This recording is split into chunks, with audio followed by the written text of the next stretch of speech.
everyone. So today we are going to be learning about a totally new subject.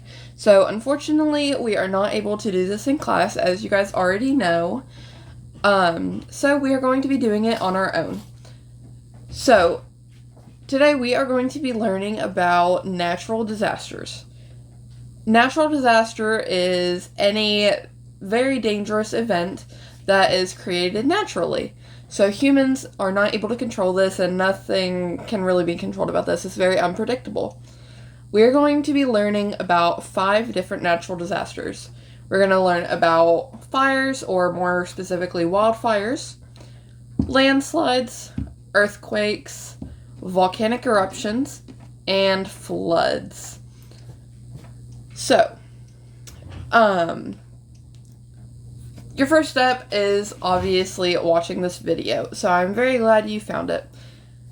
So since this is step 1, next we are going to move on to step 2.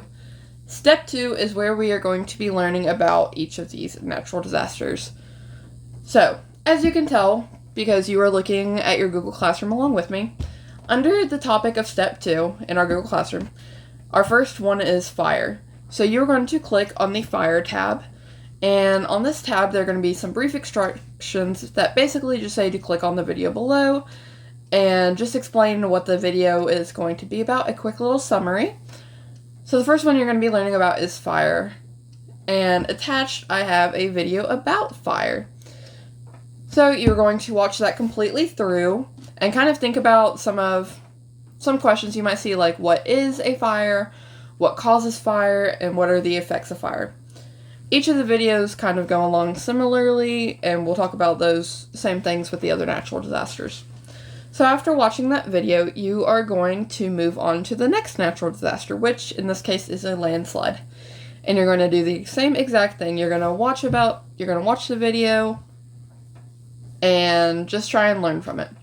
You're going to do this for each of the 5 natural disasters. They are all going to have included a video that you are going to watch.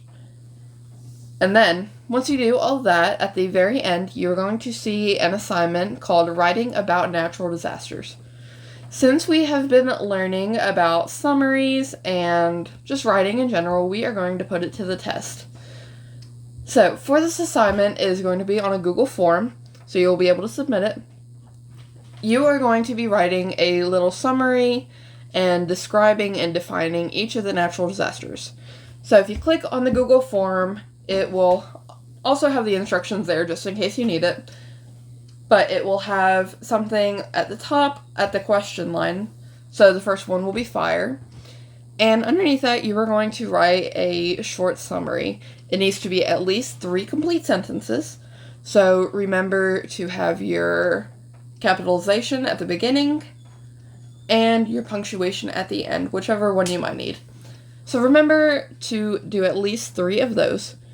Some things that you may write about is what is it, what causes it, and what to do if one happens, or what are the effects of it. You don't have to write about those things, but it might be helpful for you to think about in your summary. And once you're done with all 5 of those, you should write a summary for each natural disaster, so 1 for fire, 1 for landslide, 1 for earthquake, etc. After you have completed the Writing About Natural Disasters form, you're going to move on to step 3, which is our final step. So on this topic, you will see an assignment called Natural Disaster Quiz. You're going to click on that quiz, and once again, it also has instructions for you to read if you need to. But on this form, you're going to be answering 5 questions about some things that we have learned. Make sure you answer all 5 questions. It is all multiple choice, since you already had to do a lot of writing. And make sure to hit the turn in button or submit button whenever you are finished. And that will conclude today's lesson. I hope that we can be back in class tomorrow to talk even more about the natural disasters, and I cannot wait to hear about what you learned. And that will be all. Have a great night, guys.